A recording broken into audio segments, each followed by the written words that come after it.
Good morning, everyone. Welcome to DomeFest West Fulldome Forum on cost-effective full-dome projection solutions for immersive experiences. We're presenters today are Carrie Berglund and Kat Hunt. We're looking forward to learning more, and just a couple of items here. One is we want to invite you to future Fulldome forums. These occur monthly. And I put a link in the chat for that. And then we also have a call for proposals for presentations at our annual film festival. That's coming up in Boulder, Colorado, this 2025, May 1st through 4th. And it promises to be an awesome event. We want to see you there if you can make it. And then we are also doing a monthly metaverse screening series. The next one's in November. You can also find that on the website.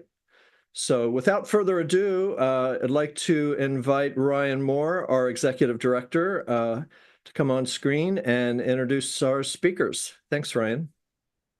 Awesome. Thank you so much, Ed. Good morning, good afternoon, good evening, everyone around the world.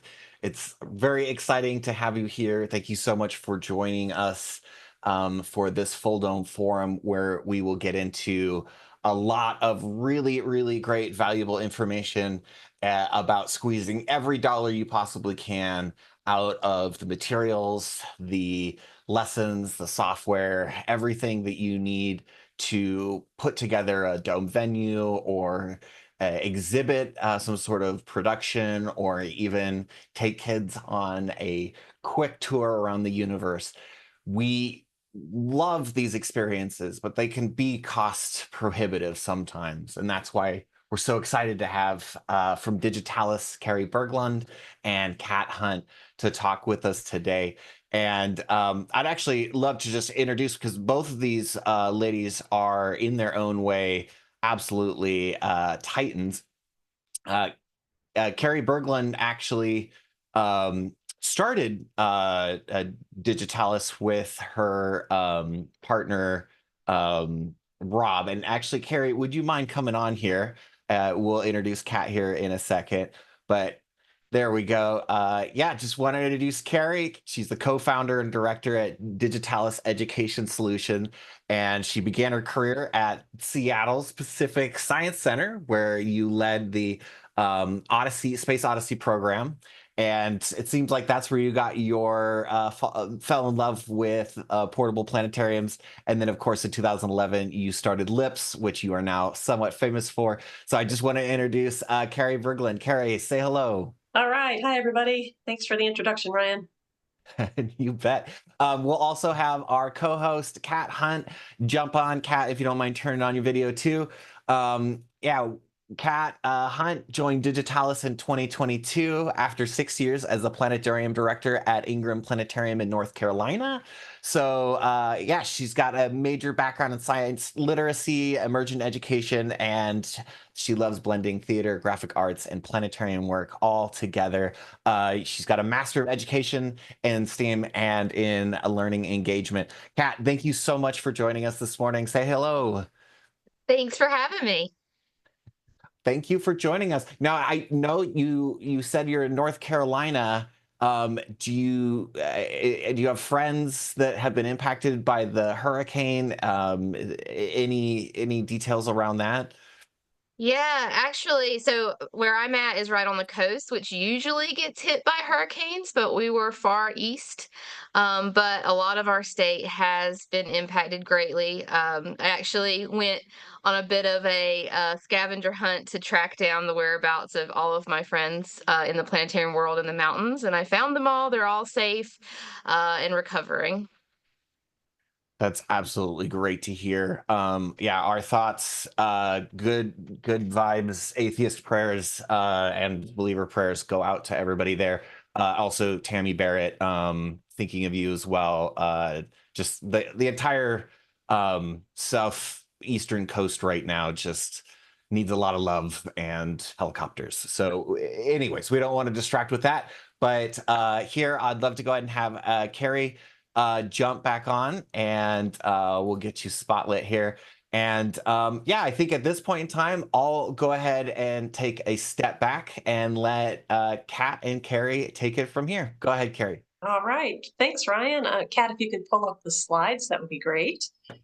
I want to thank Kat for running the slides for me. I feel like I've got the easy job here because I don't really have to do anything except talk, which is nice. So thank you all for coming today. We are going to be discussing cost-effective full-dome projection solutions for immersive experiences, and Kat and I both have a lot of ideas about this, so we're excited to share those with you. We can go to the next slide. Kat? A quick outline, what we're going to be doing today. We'll be talking about what that term cost-effective means, providing some overviews of planetarium equipment options and Digitalis products, focusing on the hardware. That'll be me. Kat will discuss some software solutions from Digitalis and others. And then, of course, there's going to be question and answer time with all of you, whatever you want to know from us. So next slide, Kat. But first, I always like to get a little information about the people who are here. So Ryan, if you could pull up the first poll, give you a few seconds to see which one of these best matches you. The poll should be up. Yeah, and I see it. we'll give people 30 more seconds.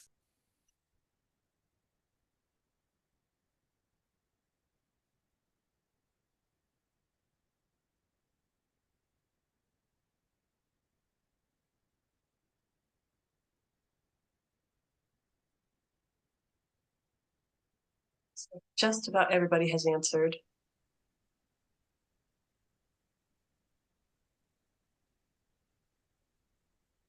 Okay, we'll go ahead and close this. If y'all don't mind just hitting that submit button if you're waiting. Yeah, oh, that's 12 out of 12. So that's great. Okay, this is interesting. So we have about half of the people, we do have half of the people are looking for a test screening dome because they're content creators. 1 fixed dome upgrade, 2 portable upgrades, and then 3, none of the above, the catch-all. Interesting. All right, thank you for responding to that. We can close that one out, Ryan, and Kat, go to the next slide.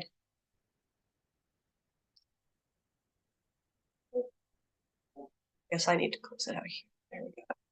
So another question I have for you are, what are your goals for a dome projection system? Either the one that you already have or one that you're thinking of investing in. And this is multiple choice.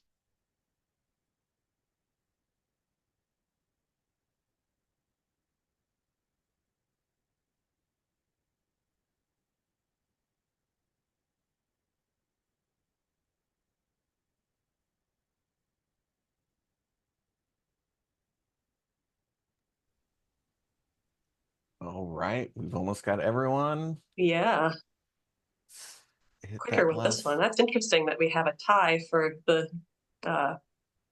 most popular answer, both education and entertainment, and testing and screening your own content. That is good to know. Okay, excellent. And then one more poll. We can go to the next poll. And this one is, I'm going to ask you to try to put a number on what you would consider to be cost effective for a dome, digital dome projection system without a dome. It's too many uses of the word dome. Yes, at some point we'll need more words for dome.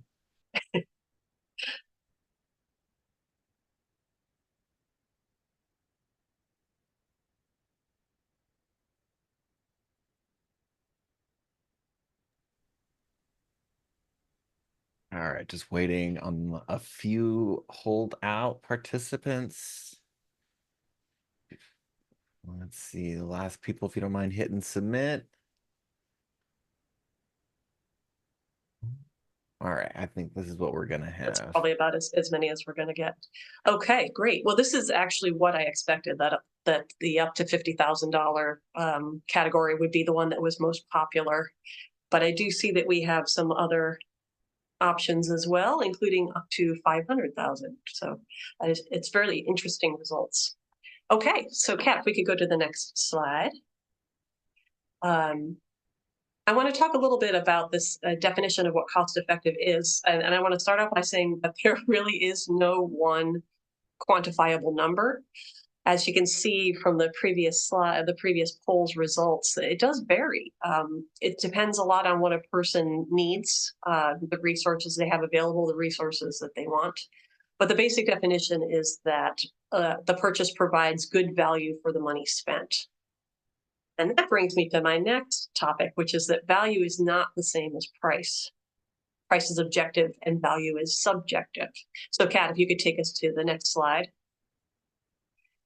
If you were around in the 1980s, if you were at least a teenager like I was in the 1980s, then you might remember the Yugo. This was a car that was built in Yugoslavia with other parts from Eastern Europe.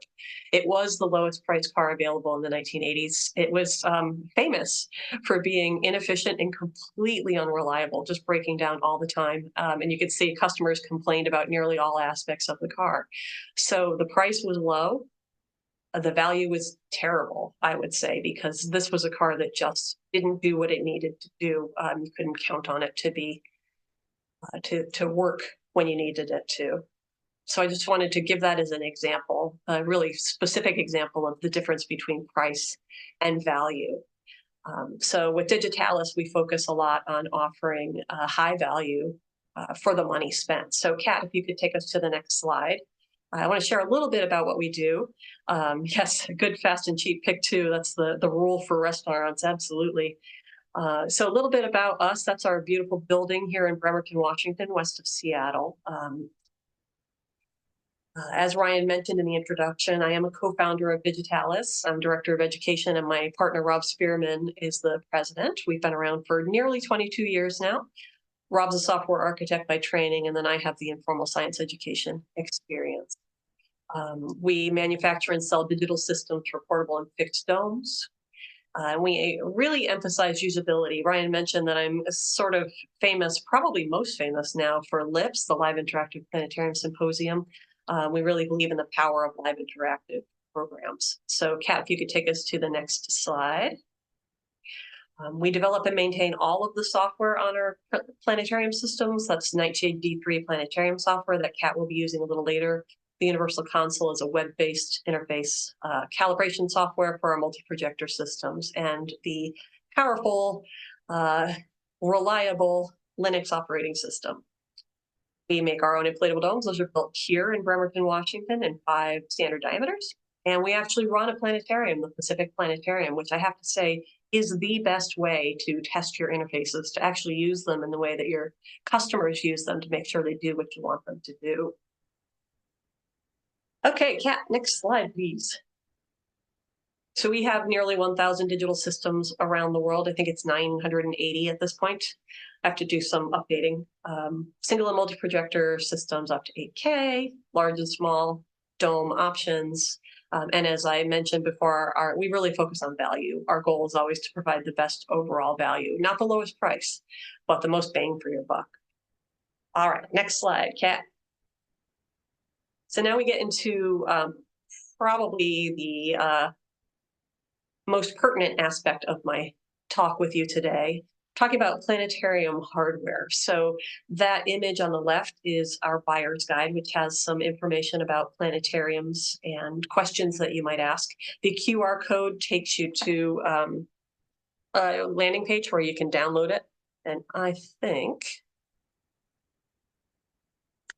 that this, yes, I have the link in the chat. Because if you're like me, you're trying to find your phone, get it to wake up, find the QR code scanner, et cetera, et cetera.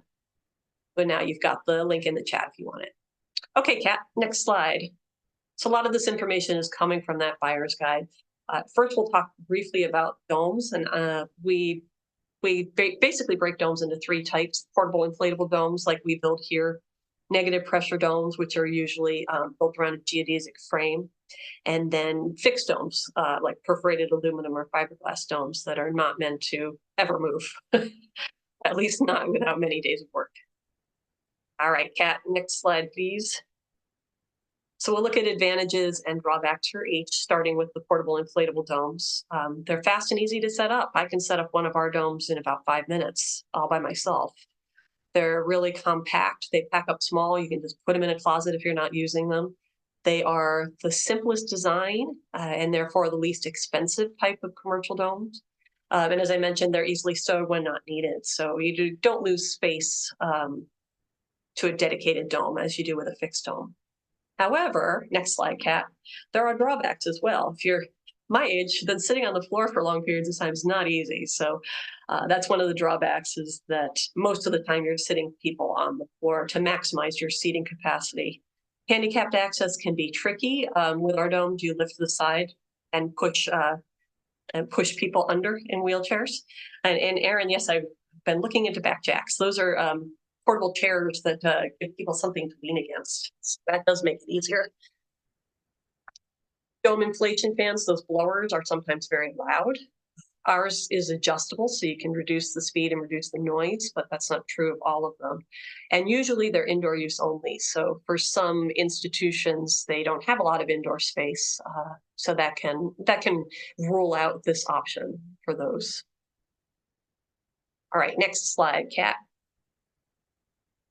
Negative pressure domes, these are the ones that I mentioned are usually built around a frame. You can see the geodesic framework there at the top of the dome, and then they have a screen on the inside that is pulled back against that frame to make a nice smooth projection surface.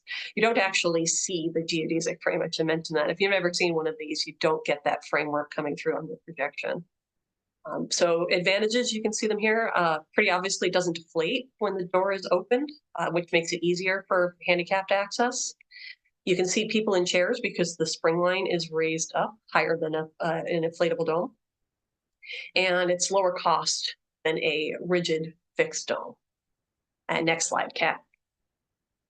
Drawbacks to negative pressure domes, they have a much longer setup time than a portable inflatable dome. Usually requires several people for several hours of work to get this installed.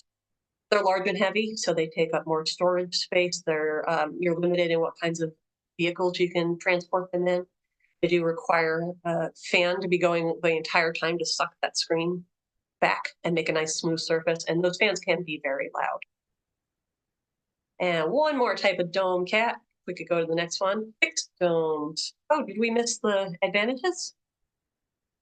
Maybe try going back one, because there should be the advantages for this one. Oh, or maybe it's just not in there. Okay, well, we can go to the drawbacks, but we'll talk first about the advantages of a fixed dome. Let's see, there's permanent seating installed, so you don't have to worry about that. It's comfortable. There's no fan going, so you don't have to talk over blowers or fans.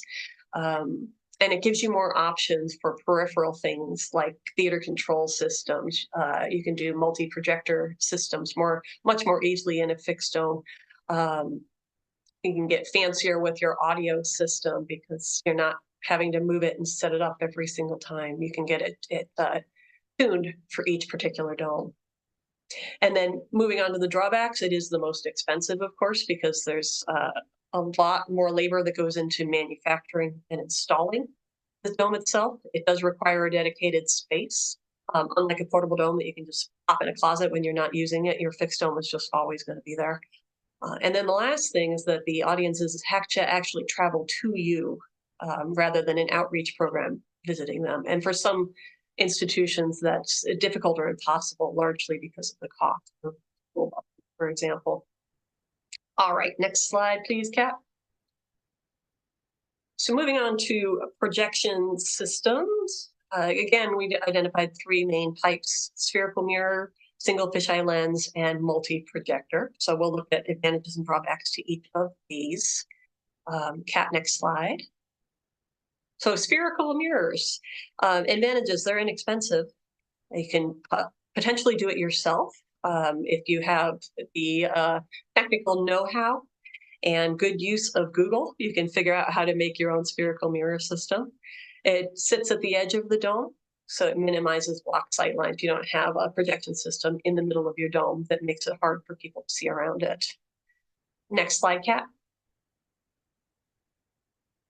Drawbacks. They're hard to use in inflatable domes because the dome moves around. If you've never been in a portable dome, especially if it's on a really smooth surface like a gym floor, it will move around, especially when people are coming and going. So that can throw off the distortion correction for spherical mirrors and make it so that the image quality doesn't look as good as it could. Because they're off at the side of the dome, the brightness and pixel sizes and focus are not uniform. They vary based on how far away the image is being thrown from the mirror. You do get areas of distorted projection, and it really does require unidirectional seating. And I wanted to mention that because unidirectional seating removes a few seats, depending on your dome size, probably more than a few, because you can't seat people right up against the dome in that part of the dome. All right. Next slide, please, Kat. Single fisheye lenses. These are pretty straightforward. They work well in fixed and inflatable domes. They offer usually uniform projection and consistent focus because you're throwing the image the same distance out from the lens in the middle. You can use any type of seating configuration. So based on what you're showing, if it's a full dome movie with a focal point, as many often have, then you probably want unidirectional seating. If you're doing a star show, then maybe concentric seating works. They're fast and easy to set up too. Next slide, Kat. Drawbacks. Yes, they are usually more expensive than a spherical mirror. They're dimmer and lower resolution than a multi-projector system. And because they're right in the middle of the dome, they can block sight lines for some audience members. It's possible to minimize that by thinking about your projection angle, your lens projection angle, but there is definitely something in the middle of the dome that can get in the way of some people. And next slide, Kat. Multi-projector systems. Highest resolution and brightness, of course. Many can be mounted in the cove, again, opening up the center of the dome, minimizing block sight lines. This is actually an image of one of our installations in Mexico. So you can see that instead of having a system in the middle of the dome, they put seats there so you can maximize the number of seats. I forgot to list that here. Next slide, Kat. Multi-projector system drawbacks.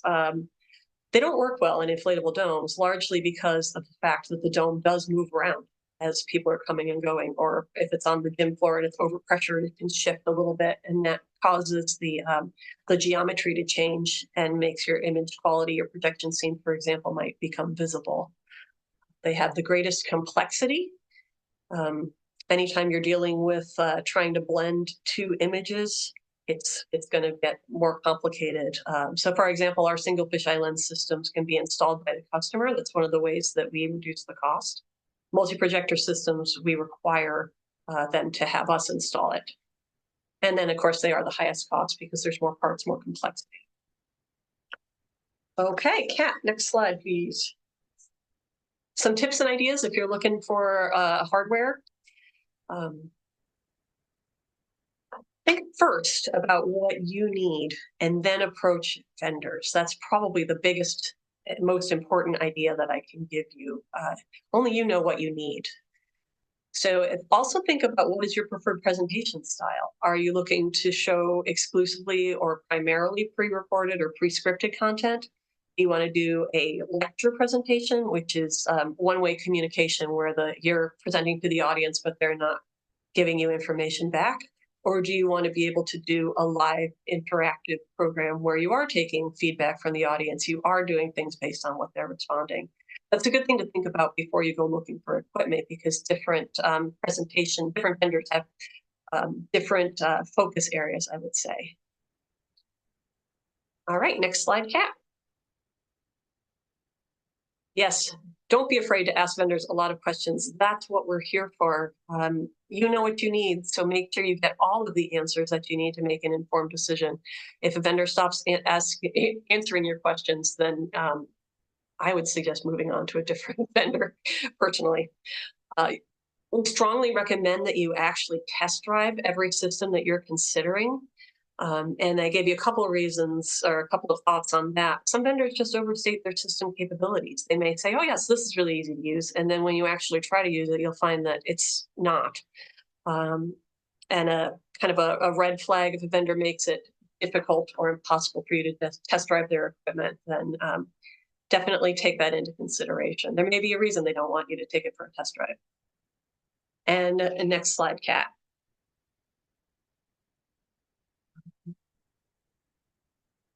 Oh yes, this is something that we find many people don't do, and that is thinking. You need to think about your long-term costs, not just the initial purchase. Some systems are really inexpensive up front, but then you factor in the cost of required maintenance contracts, software updates that are an additional charge, et cetera, et cetera. So make sure you get the answers to these questions, which are very important for thinking about the long-term cost. And I do want to mention the bottom one, can the equipment be upgraded in stages? Some systems like ours are modular, where if you have a little bit of money, you can just upgrade the computer, and then down the road you can upgrade the projectors. And so you're not trying to come up with a really huge amount every 5 to 10 years, which is what most digital manufacturers recommend for their system lifetime. Okay, I think there's just one more slide. Kat, you can take me to the next one. That's my email address if you want to get in touch with me, and that's one of my very favorite animals, the quokka, Quokka, if you want to learn more about them or just increase your serotonin levels by looking at some quokka pictures. They are adorable.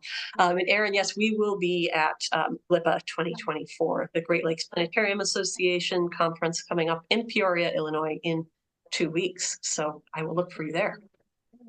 And that brings me to the end of my section. I don't think we had any other questions that came up. Yeah, I think we do have a few questions in the Q&A, but maybe Kat, if you want to jump, essentially audio. Yeah, Joe's wanting to hit on audio. Did you want to talk about that real quick, Kat or Carrie? Yeah, I have to admit that I don't know a huge amount about audio, but we do work with vendors like Bowen Technovation and Morrow Sound to provide audio systems primarily for fixed domes that can go up to, well, Morrow Sound is great for 360 sound, which adds a whole different level to presentations. Kat, you might have more ideas about this than I do. I would need a little bit more specifics, but one thing to definitely consider is the unique acoustic environment of a dome. So sound will reverberate off of the sides of the dome, so you have to kind of balance that when you're thinking about a sound solution. Yeah, both Morrow Sound and Bowen Technovation are experts in audio for domes, so I recommend them wholeheartedly. Other hardware questions, or? I think I saw one. There was, yeah, is it possible to do a 2 fisheye projection solution using 2 high brightness, high resolution fisheye projectors at opposite ends of the cove? Well, we would call that not so much a fisheye lens, because it's not projecting 360 by 180, but there are options for that. Projectors with lenses that are designed to be mounted at the cove. I don't know if that answers the question. Yeah, essentially, is there a way to use 2 projectors? Yeah. So yeah, cove mounted. Perfect. Yeah, do we want to move to Kat, and then we will jump further into questions after we're not done with the presentation yet. Kat's going to jump into some really, really cool stuff too. So I think, yeah, we're Already? good. I think we're ready. Yeah. All right. So, what I wanted to talk a little bit about today is the software. And this is very important to me because I'm kind of coming at this very much from a user perspective. Carrie and I both have come in from a user perspective, her at Pacific Science Center, but definitely me very recently since I managed a planetarium.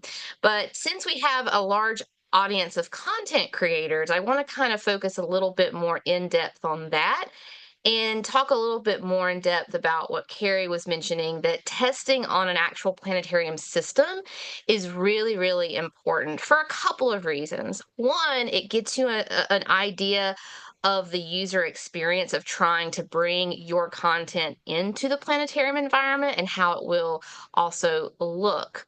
Now, with our particular software, I'm going to pull up one of my I'm off-roading a little bit from my script just based on our poll questions. I want to show you a little bit of kind of the back of the house. This is our user interface, what we call the universal control.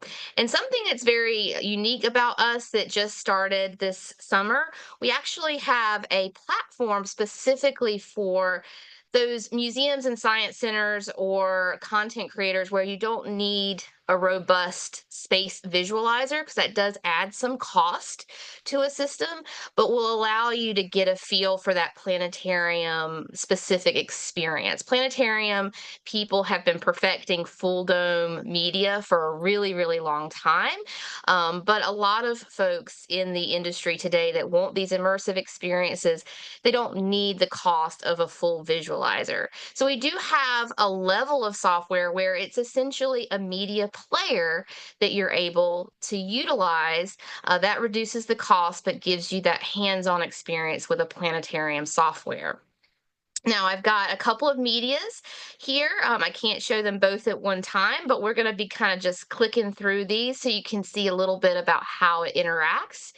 And one of the nice things about planetarium software today, kind of across the board, I'd say, is a lot of times they have auto wrapping features. So if I have a true 360 media, I can have it in 360 mode and it will wrap it appropriately. Same for 180 or full dome view. And then, of course, standard perspective. So I'm going to pop this down and we can kind of see how this interacts within our software.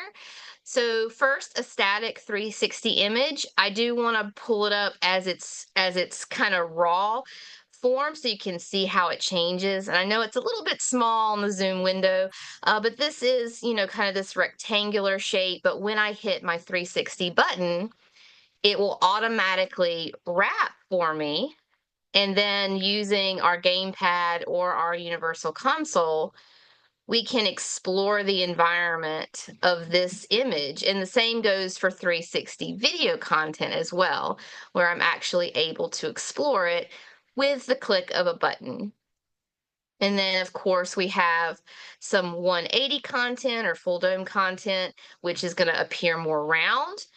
And I created a lot of these with some very affordable software packages like Camtasia or even Canva. So if your facility is not able to have a full Adobe suite or a full video platform, you can create little effects and things like that to add content to your planetarium presentations as well. So if you're not necessarily a content creator but want to bring in some alternative types of media, you have that ability. So this is a little fun effect that I created for a laser show, for example, and I'll just go through a couple more here. Very little simple effect, but it completely changes the environment from space to something else entirely.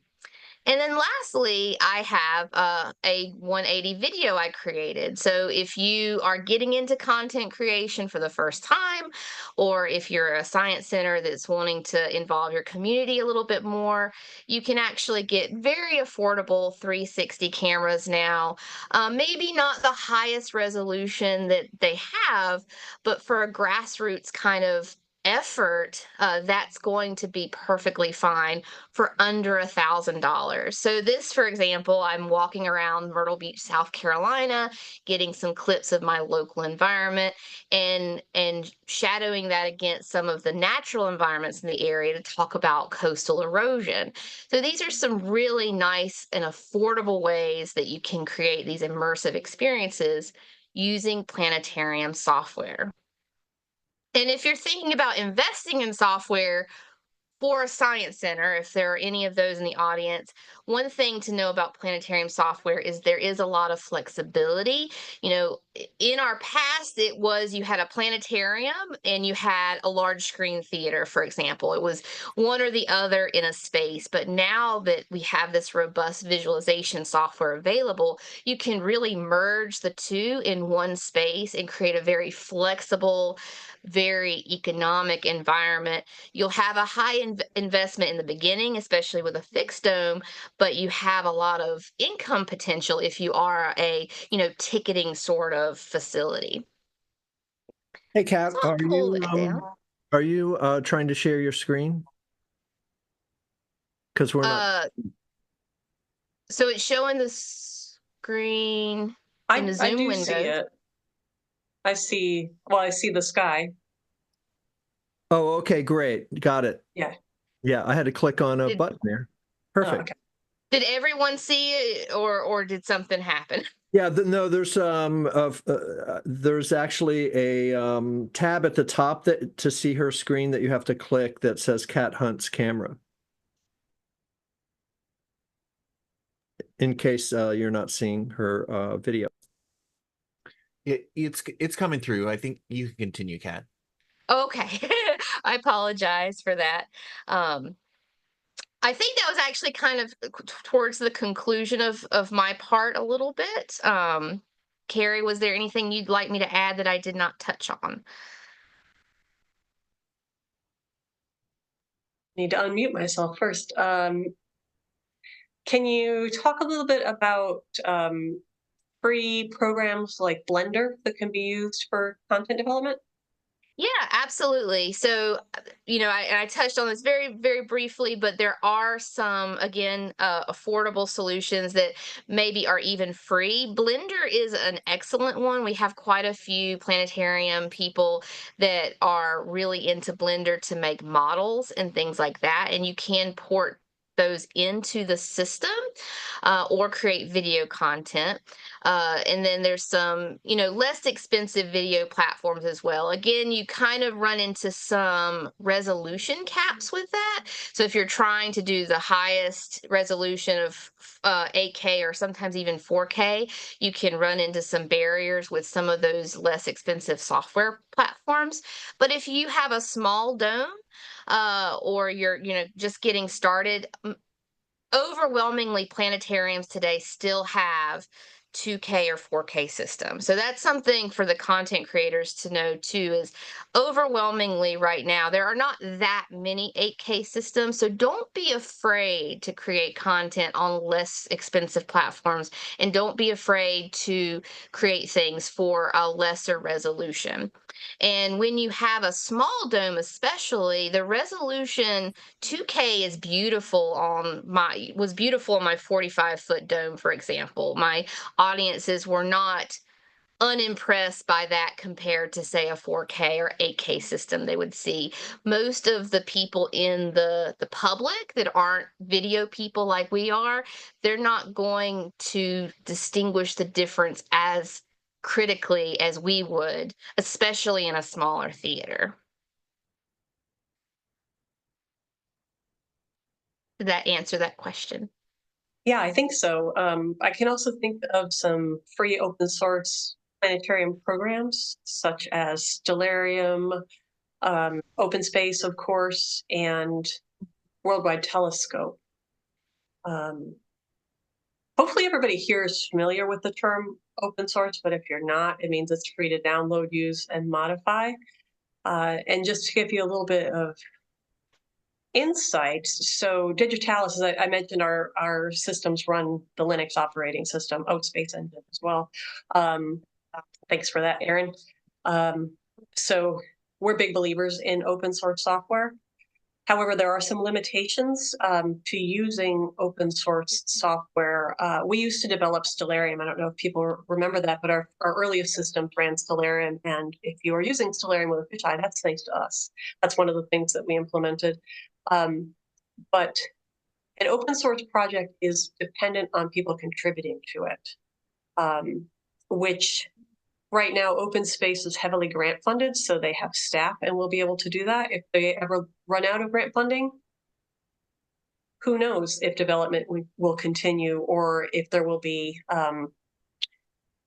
what's what I'm trying to think of, enough testing to ensure that the features work the way that they're supposed to. That was one of the things that we ran into with Stellarium was we would add features, we would test them, make sure they would work. Other developers would add features and they would break ours. And they just expected us to keep doing the same work over and over and over again, which I have to tell you was very frustrating. As far as whether the software supports VR goggles, I am 99% sure the open space does. I'm not sure about the others. Oh, Ryan says he would like to answer this question live. Maybe I just did. Yeah, that was you answering it live. Yeah. Anybody? Let's see. Aaron. Oh, Space Engine works with VR goggles. Yeah, I have to admit, I know nothing about Space Engine. Thanks for that. I think the Worldwide Telescope does as well, actually.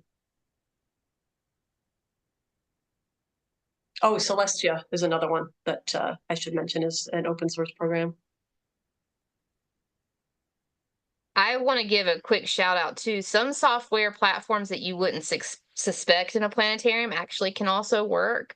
Our friends at Fisk were using something called Milk Drop on their planetarium, which is not traditionally a planetarium software, but they had utilized it. There was another one I apologize, it fails me now. It's like a video DJ type software that's usually for video wall, and they were utilizing it. So with digital planetariums, it essentially is a digital projector that's fisheye. So there's a lot of flexibility in bringing other softwares that aren't traditionally in this format, but can really add to the environment to create something really unique and new.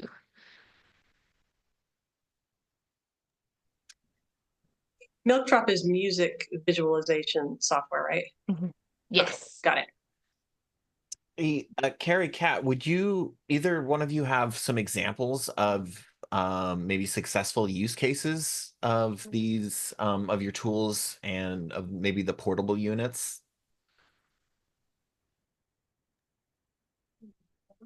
Yes. Do you want to go first or do you want me to? Nope, you go first and I'll go after. Okay. Well, we have some very interesting users out there. One of my, this is going to sound terrible because it sounds like I'm playing favorites, but I think that one of the most interesting users is actually here in Washington State in a rural district called Prosser. It's a school district planetarium, and the migrant education program actually purchased it, and their director has these. He's not afraid to reach for the sky. Let's put it that way. He has big goals, and one of those goals is to use the planetarium to get kids learning scientific language, because a lot of the students that he works with, of course, are English language learners, so they're not native English speakers. And he's found that while they might be good with casual English, day-to-day English, that their knowledge of scientific English was lacking. And so he's hoping that the planetarium can spark interest in science and engage them in learning scientific language. He also is training high school students to travel with the planetarium, like actually do it themselves. He doesn't even go, but they set up the planetarium at an elementary school. They do all the programs, they pack it up, etc. So that's one of my favorites. And then one other example I'll give, and hopefully Kat's had enough time to think of somebody, is George Desjardins. He's a member of the Frog Lake Cree First Nation in Canada. And he has been using the planetarium to share Cree knowledge and basically keep Cree traditions alive.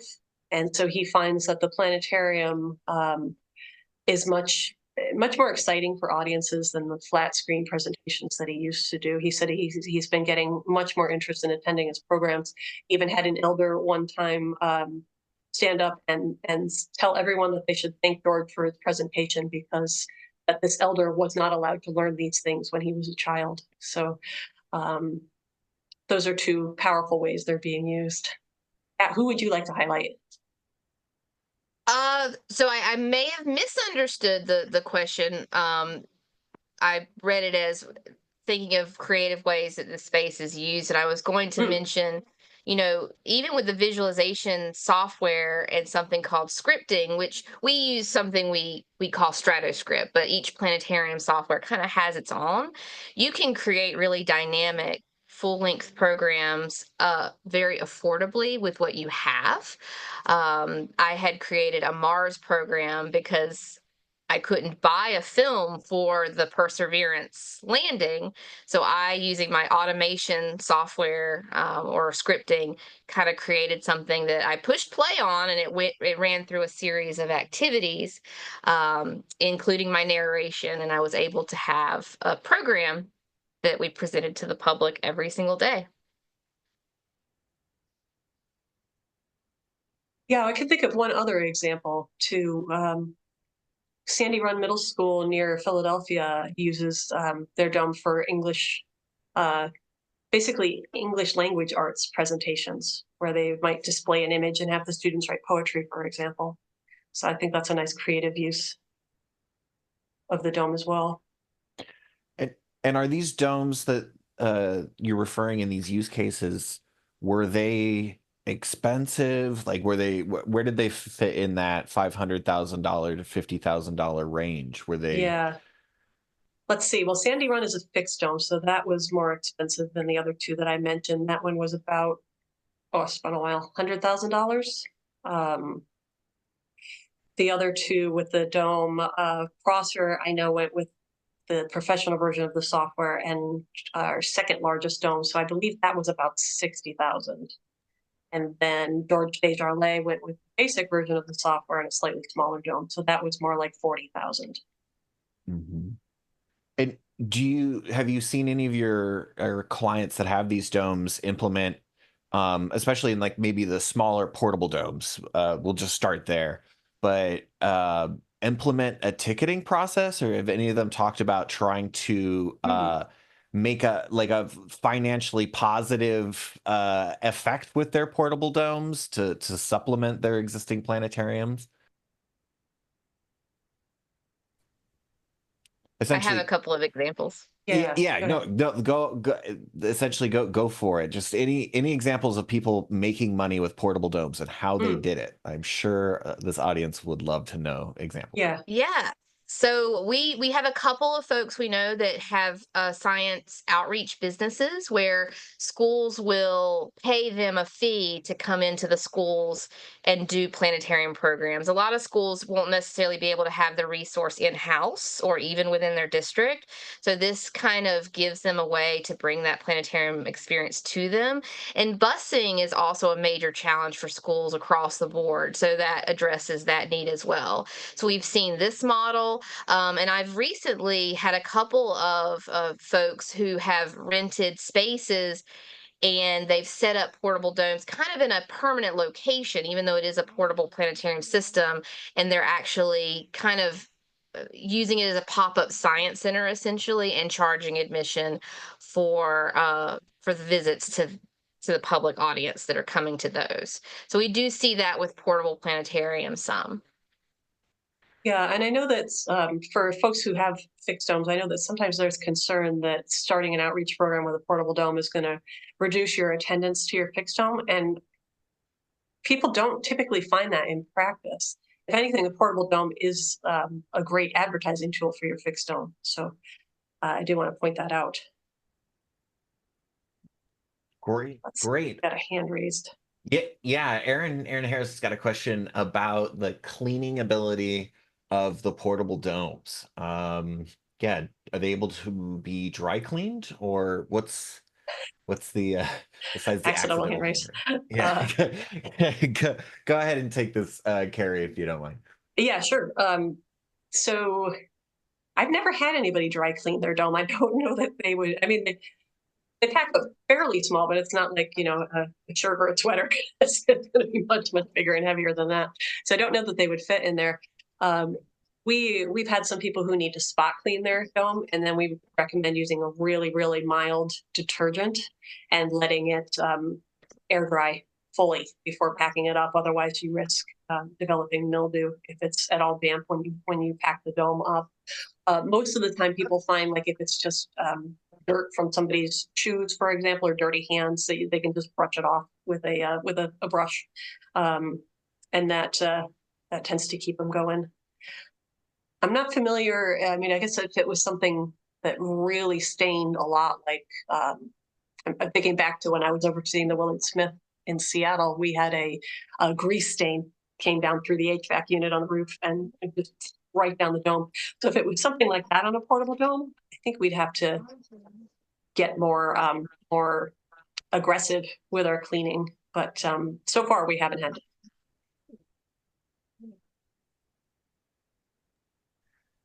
An ounce of prevention is worth a pound of cure, as they say. Yeah, yeah.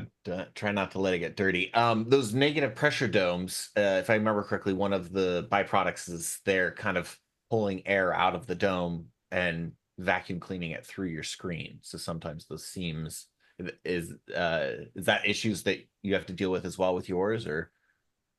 No, ours are positive pressure, so it's only air from the blower inflating it from the inside out. I mean, there's other issues with that as well. All portable domes, I think, do have an issue of deflating a bit when people are coming and going because you got to get them in there somehow. So that can be, yeah, it's just something to be aware of. Disinfect, dry cleaning, clean reset per year. Kat, would you mind maybe showing us, is it easy to play video, Fulldome video, just loading a Fulldome video in and just playing it? Does it take lots of computer knowledge? I mean, this is like somewhat cryptic looking GUI. Are you guys hackers? So now I want to underscore here that mileage will vary because every software is a little bit different in this area. But for us, we've tried to make it incredibly simplistic. And one thing that I was really impressed with coming into the Digitalis family was the file neutrality. A lot of the systems I had previously worked with had, very specific parameters on what file type they would accept. So anytime I got any free media or a friend in a planetarium would give me media that they created, I would have to go through an often arduous process of converting it to some file type that my system would read. So the fact that you can pretty much put any and all video file types into our media player, I really appreciate from the user perspective. We have, kind of back of the house, off camera, we have a media drive that comes with your system for us. And your system and that media drive ideally should mirror one another through a synchronization process. And you can run media off just the drive, but for the most stability, sync your system and then all the media that you've added to that drive from whatever, personal computer you're using will then be on it. And they'll appear just as files. And I'll kind of shrink this down so you can see a little bit about the file structure. Again, this is unique to us and how we formatted it. But here's my media master drive. We have several different types of folders for things. I put mine in images. We have a folder that was dedicated just for you guys today, Dome Fest West. I opened that up and then my files are up here at the top, or I can grab them from the side. And then for the settings, I can do one of two things. I specifically did not do this for today because I wanted you to see what it looks like in its raw form and then convert it to its wrapped form. But I can put an extension on the file name .360 or .full, and it will automatically open the way it's supposed to, or the way it's designed to. So now I know this one's a 180. I'll click 180 since I know the file extension's not there, and I will pop it in. This is not like a real-time preview. It's just kind of a placement preview in the software there. But now if I, hide my window, you can see what that looks like. And I can hit play. I need to rewind it because there we go. And I could even loop it which I would do in the case of a laser show, which is what something like this would have been designed for my purpose, where I can actually loop it. So it's very, very easy. You just put your file into the drive and then into the system, and then it's there for you, and you just drag it in. Nice. It's literally a few clicks. You're good to Yes. go, and then you can switch back. There was a question from Aaron about 360 video from YouTube or other websites. Is there a way to bring in content via links, or does it need to be downloaded beforehand?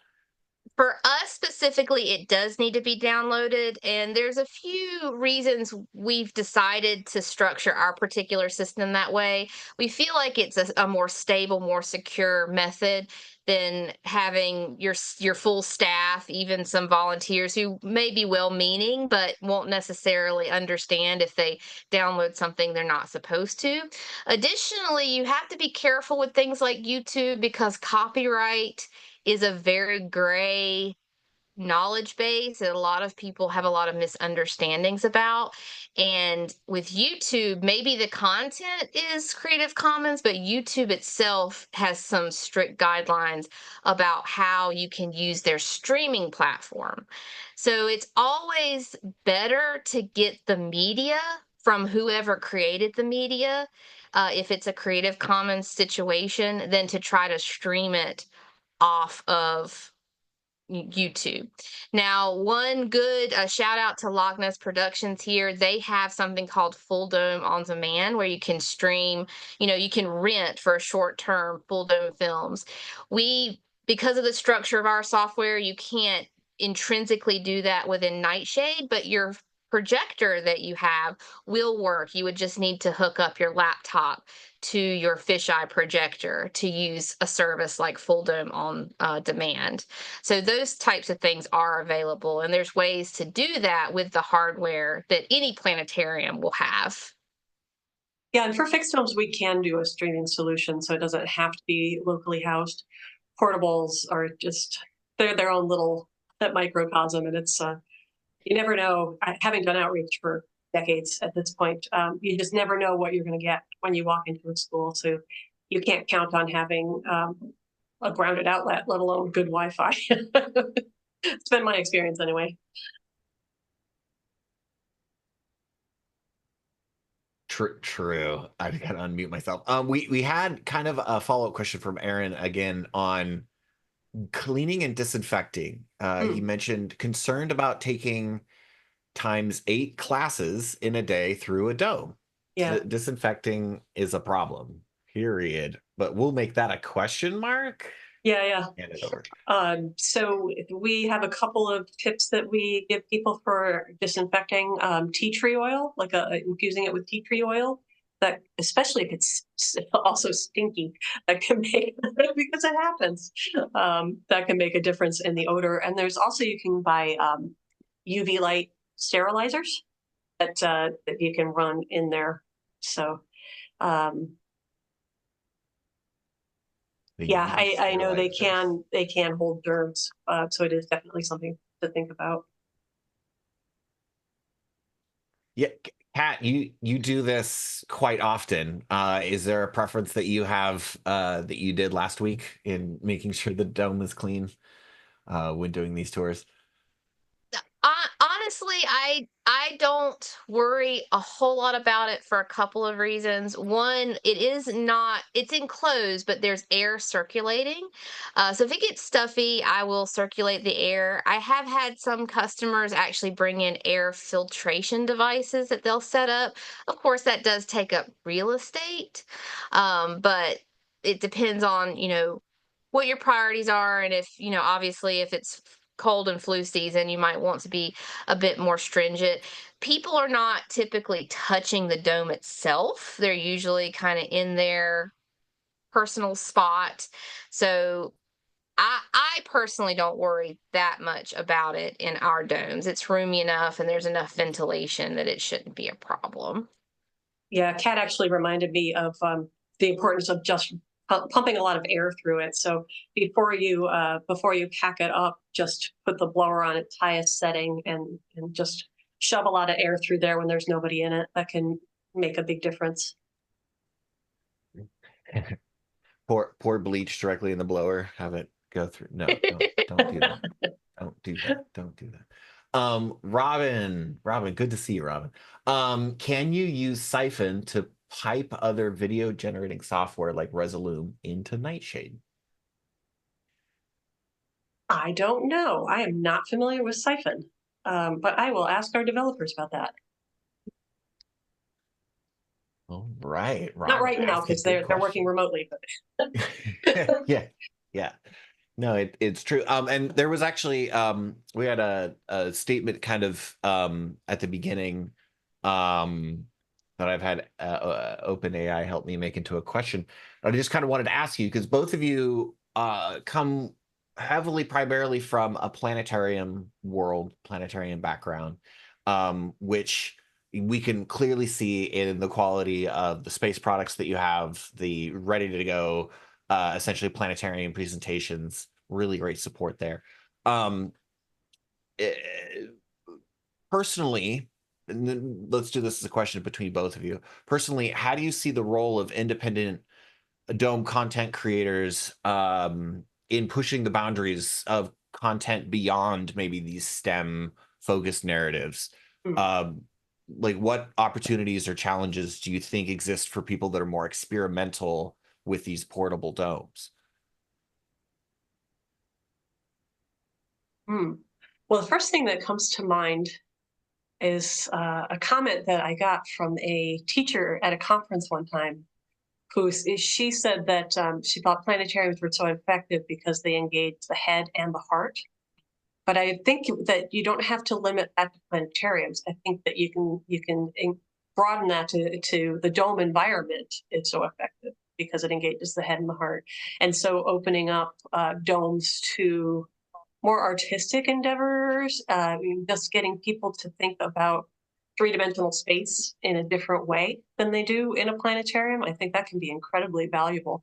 And it will, many people love planetariums, but there are some people who can take them or leave them. And so maybe they will be more drawn to the artistic side than to the science side. Kat, do you have some thoughts? Yeah. So kind of add to that, and this is coming from, managing the programming of a science center. One thing I would do when you're, branching off, well, first set your goals.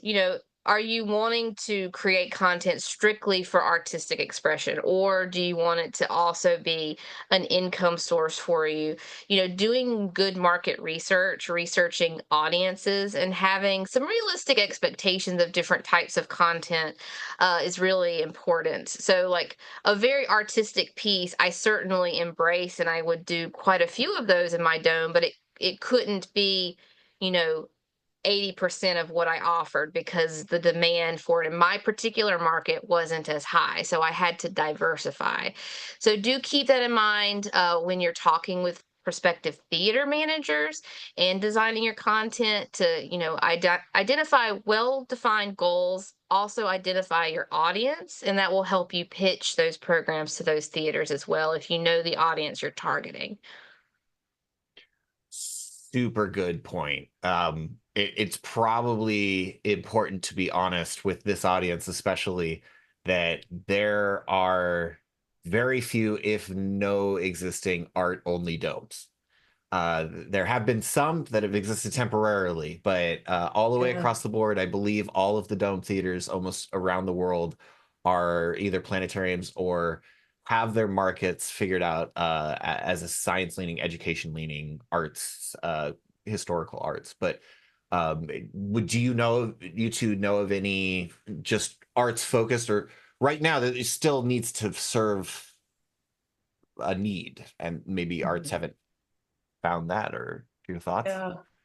There's certainly a couple of organizations that do touring domes. A lot of times it's your semi-permanent fixtures that Carrie was mentioning, where it has a frame, and those will go up at things like music festivals, and they go around. the country. I do think the demand for that type of experience is increasing, but very expensive permanent fixed domes that are in things like science centers, those are going to always have to diversify for a couple of reasons. One, to get attendance, just get the ticket sales. One, to appeal to donors. And also, a lot of these are operated by nonprofits that have to align to some type of mission. So those three things can often drive your fixed domes into certain directions. Yeah, yeah. I did get corrected. Somebody messaged me. Yes, Sphere, and yes, the new Cosm venues. So thank you. Yes. Yeah, those are good Those points. do documentary style programs also, however. So postcards from Earth at the Sphere, and then I know the Cosm one has documentaries that go throughout the day as well. You are spot on correct, Kat. Well Yeah. pointed out. Yeah. But those are special. Sorry, go ahead, Carrie. Yeah. Just one other idea is it almost feels to me like a chicken and the egg problem. Like, are you going to get the demand for the art shows when there's only a few of them, or do you need to first build up a significant portfolio, I guess I would say, and a significant presence of arts programming around the world that will then drive the demand for more? And I don't know the answer to that. I mean, it's almost in a way, thinking back to starting Digitalis, developing an art show is almost the same level of risk. Like, are people going to be interested in this product that I'm coming out with? You take a chance and hope it works out, right? So I don't know. I personally would like to see more. The more reasons we give people to come into our domes, the better. And as I mentioned, some are going to be attracted by art that simply aren't attracted by science. So offering a range of different types of programs, as Kat mentioned, diversifying is, I think, can only be a good thing. Diversifying, correct. Yes. And that's what I've seen Tammy again in the comments. That's what the Giant Screen Cinema Association has done and has lived on. IMAX, for better or for worse, has diversified, and in some ways you could say the Sphere and Cosm are diversifying with new sports offerings. Little bit scary, but at the same exact time, really cool opportunities and times. Real quick, I have one question essentially about advice to people that are considering new venues, but we also had a question about volumetric model support. We should probably hit that first. Can 3D volumetric models be imported into Digitalis? We love our volumetric models. I'm going to go to one as you talk, Carrie. Okay, I don't know which one you're going to get to, but yeah, so we have several volumetric models from Elumbra. They're kind of, I would say, the leading volumetric model provider. So we have a local group of galaxies. Oh, here's the Crab Nebula. And let's see, so Milky Way, Andromeda, large and small Magellanic Clouds. We have some nested ones, the Orion Nebula. Crab Nebula is nested, so as Cat flies in, we see more detail. These are really, really fun. You can use them, or at least I like to use them to talk about how what you see depends on where you're looking from, especially with something like the small Magellanic Cloud. Sometimes it looks like a worm, sometimes it looks more like a cylinder that you're looking at the end of.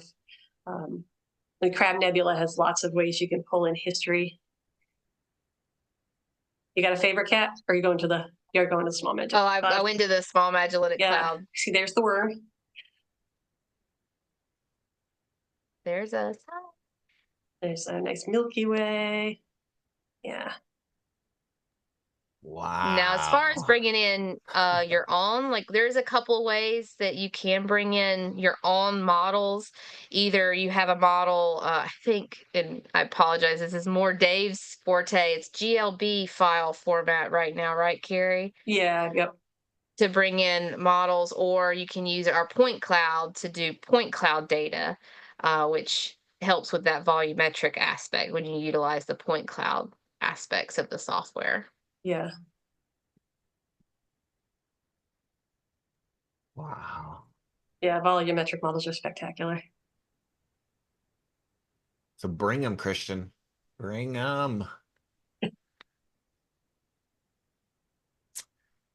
While we're flying around, Ed, I want to bring Ed Lance back in, who helped kick our session off, and see if he might actually have had to run to the LACMA appointment. No, there he is. Hey. Ed, any thoughts or any questions from your perspective, things we might have missed? Sure. Well, I actually, one question came up when I forget who it was asked about YouTube videos, because a lot of people are producing 360 videos in equal rectangular format. Hmm. And I'm just wondering if you guys have thought about adding in the ability to play those videos, which of course are full sphere, and then you would, want to be able to maybe rotate that image around as well. Yeah, we can do that. I think, Captain, do you want to pull up one of them? I think I believe maybe if I'm Kat showed one. understanding his question, let me pull up that first one I did a little while back.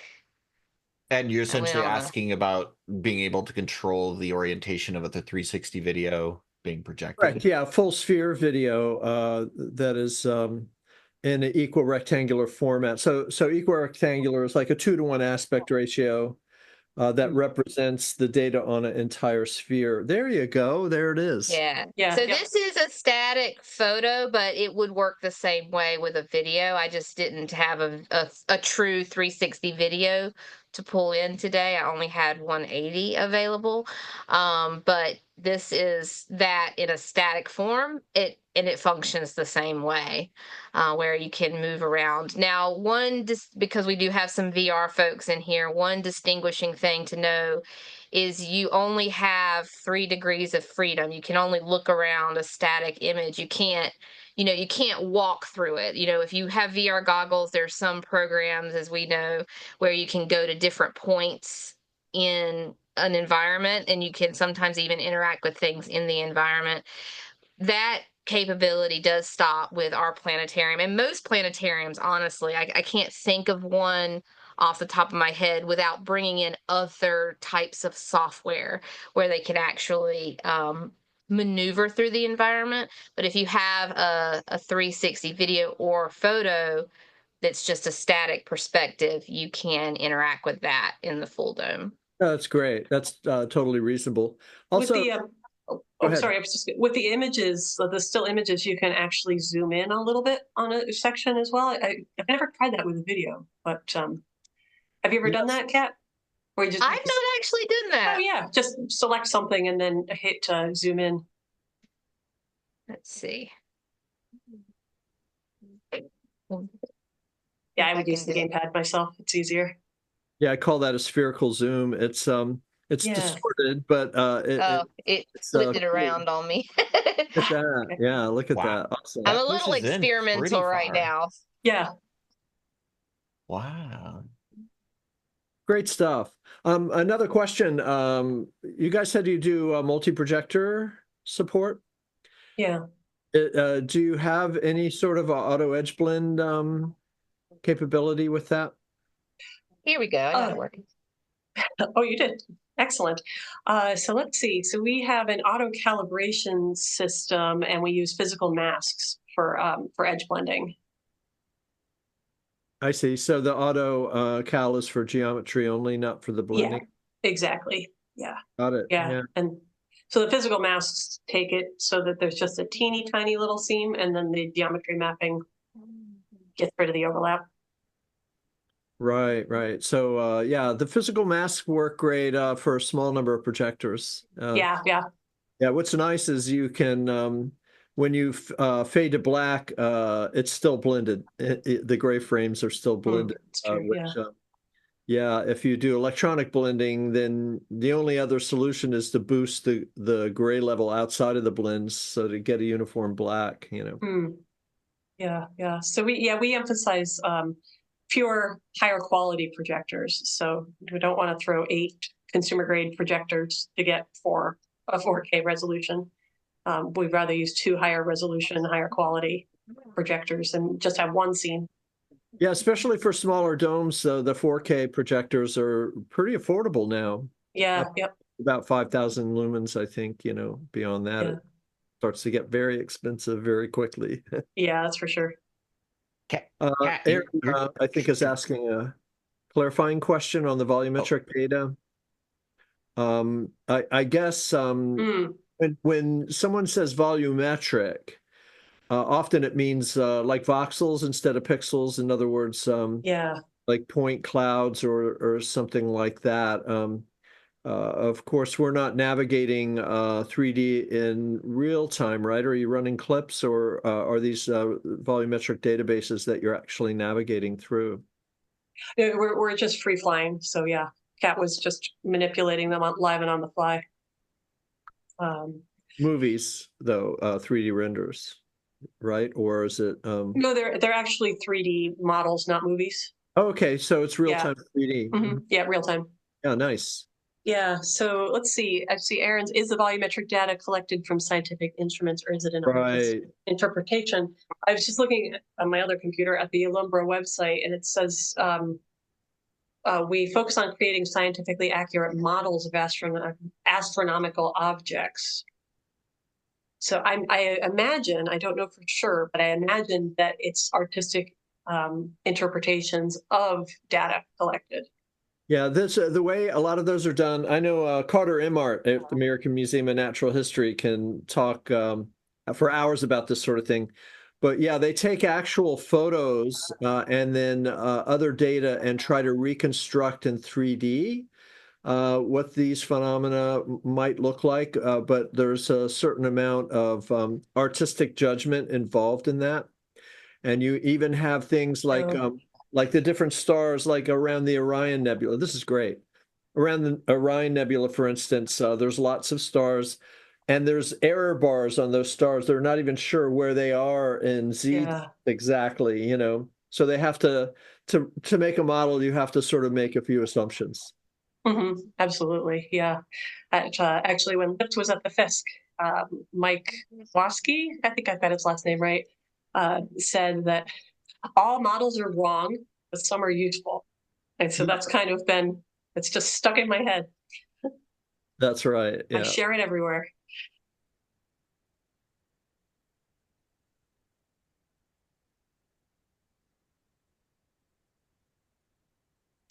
Well, looks that's like an interesting one for Oh, the. Aaron's got another question. Yeah, we were all that's a seeing it at great the same question. time. Do you want to take a kick at this, Carrie, introducing the question and then answering it? Oh man.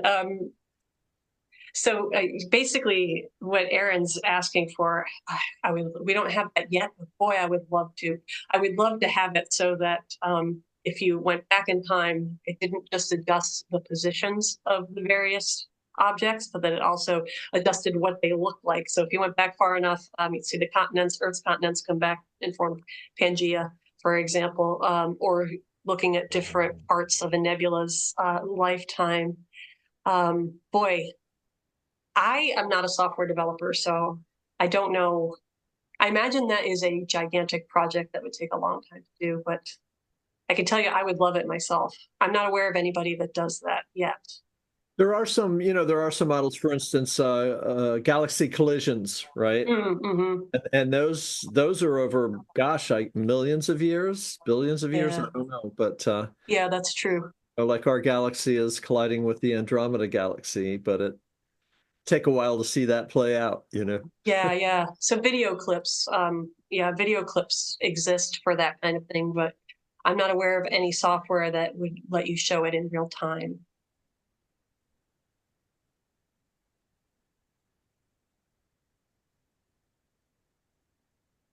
Super cool that you're able to just do that. Are you still using the gamepad, Kat? Are you just controlling this with a gamepad, or? Combination. I'm on my universal console on my computer, and I've got the gamepad in my hand.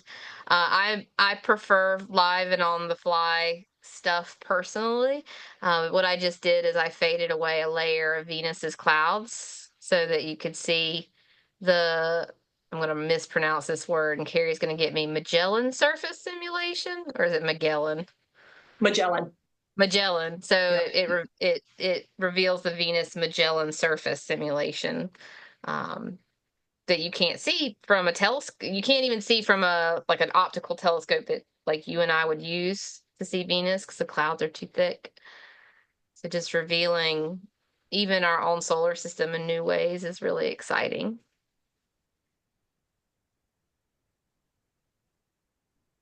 That is really cool. We have a few more minutes and a few more chances for questions. If anybody has questions, throw them on into the Q&A panel. And yeah, it's just really great to see how easy that you all have made both the software and also the idea of bringing a planetarium to places with your portable blow up solutions.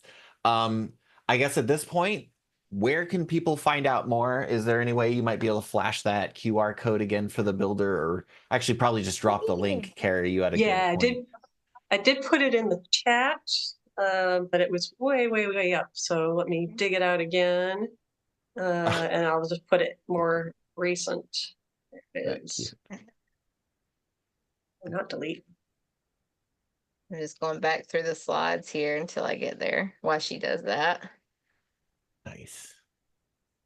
So there's the link. So that will take you to a form where you can download the buyer's guide that has a lot of the same information that I shared, as well as some questions that you might consider when you're talking to potential vendors, designed to help you think about what is most important to you and ensure that you actually get equipment that meets your needs.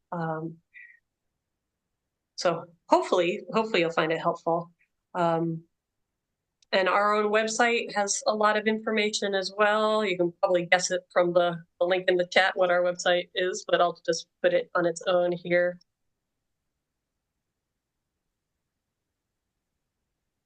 At digitaliseducation.com. Yeah. And yeah, maybe let's go ahead and finish with some way a way to wrap everything kind of up that we talked about today. What would be your advice? We'll have each of you share your thoughts. Carrie, we'll start with you, but what would be your advice to someone that is just wanting to either purchase a dome or they're maybe taking over a dome and they're rehabbing it, but essentially they've started out with this venue or they're needing a venue, they're feeling all of this promise, and they're just needing some advice. What advice would you give? Carrie, let's start with you. Oh boy, I think it's going to vary based on what they need. Like if they feel like they need a new fixed dome, I'd recommend that they talk to some fixed dome providers. If they need information on projection systems, you talk to projection system providers. If you kind of have a massive project that's going to pull in a lot of different things, there are several planetarium consultants out there that we've worked with and that I could recommend. Am I getting to your question at all? Okay. Well, There's essentially action items, but you're hitting it. yeah. One thing that can be really helpful, if you, like many people, if you don't have the money to do everything all at once, is to prioritize and think about what is going to give you the biggest bang for your buck first. Like what, if you're struggling with low attendance, what's going to have the biggest impact in pulling more people in, and then do that first to help fund the other things later. Kind of obvious, but I find that people don't think of the obvious things sometimes. Captain Obvious is also Captain Never Wrong, so kind of a good thing. Kat, your turn. Yeah, my biggest advice is to go to a planetarium conference. Good So, one.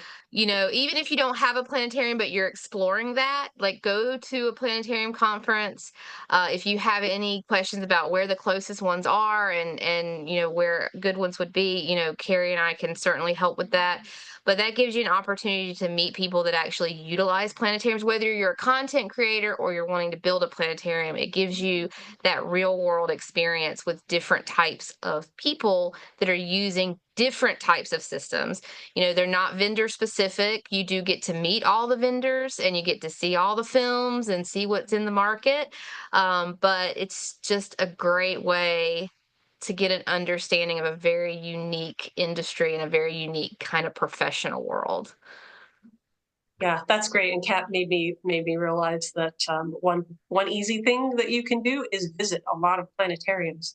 Go on a little planetarium tour, see different Yes. sizes, see different types, figure out which one is most similar to your own ideas, and then go from there. Yes, very, very good point. And what's great is that we have a lot of really amazing events coming up in the Fulldome world. This weekend, actually, in Cardiff, Wales, is the Fulldome UK Film Festival. So 2 days of really great industry events, a lot of great networking, like Kat said, a chance to meet people. And then, you get to see the Cult VR Dome. You get to see how a dome that is pretty much dedicated to arts. I know they do run science stuff, and they love their Pink Floyd star shows. But essentially, as Carrie also said, you have a chance to see that dome in working order. There's also the GLIPA conference coming up, and I think if you go to SEPA next year, you might recognize a friendly face as well, because I think Kat will be running the SEPA conference there. This is a great map. Yes, this Yeah. man. When I first started trying to understand the planetarium world, if I had this, that would have answered so many. I'm taking a screenshot to be honest. This is Yeah. Now, some of these regions don't always meet in person, so that is one kind of caveat. I think like the PPA folks do more virtual meetings, which is still super valuable. You just don't necessarily get to see things in action. But SEPA, we have a yearly conference. GLIPA, MAPS kind of bounces around, and sometimes we merge. So next year, SEPA and MAPS are coming together in Virginia, which is going to be a lot of fun because we're right outside DC, and it's going to be a lot of cool field trips in addition to the conference. Little Yeah, selfish plug there. yeah, I should mention that the four regional associations west of the Mississippi, they generally meet once a year in what's called the WAC, the Western Alliance Conference. So yes, PPA, SWAP, Tony Smith has got it. Thanks, Tony. Didn't know you're on this. Yeah. and GLIPA and WAC are together this year or next year? Yes, this year. This Yeah. year. Nice. In Peoria, Illinois. That's gonna be a party. I want to go. And then also there's Dome Fest West. So all of y'all, if we're gonna get shameful or not shameful about plugins, no, this is great. We love community. It really is where you find the best answers, and you will essentially find solutions within the community.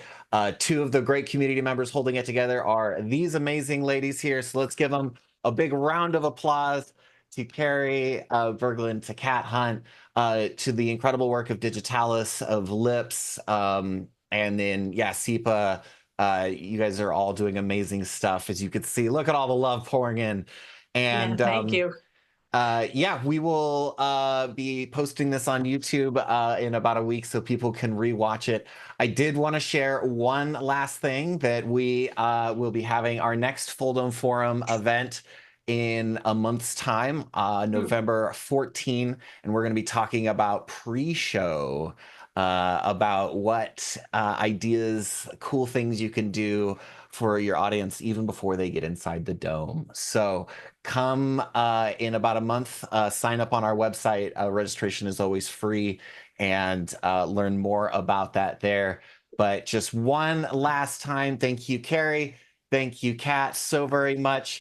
Learn more about them, digitaliseducation.com, correct? That's right. Yes, thank Great. you, Ryan, and thank you to everybody who attended. Some great Yes. questions. Yes, thank you all. We will see you all again in the future. We hope you stay safe and stay well.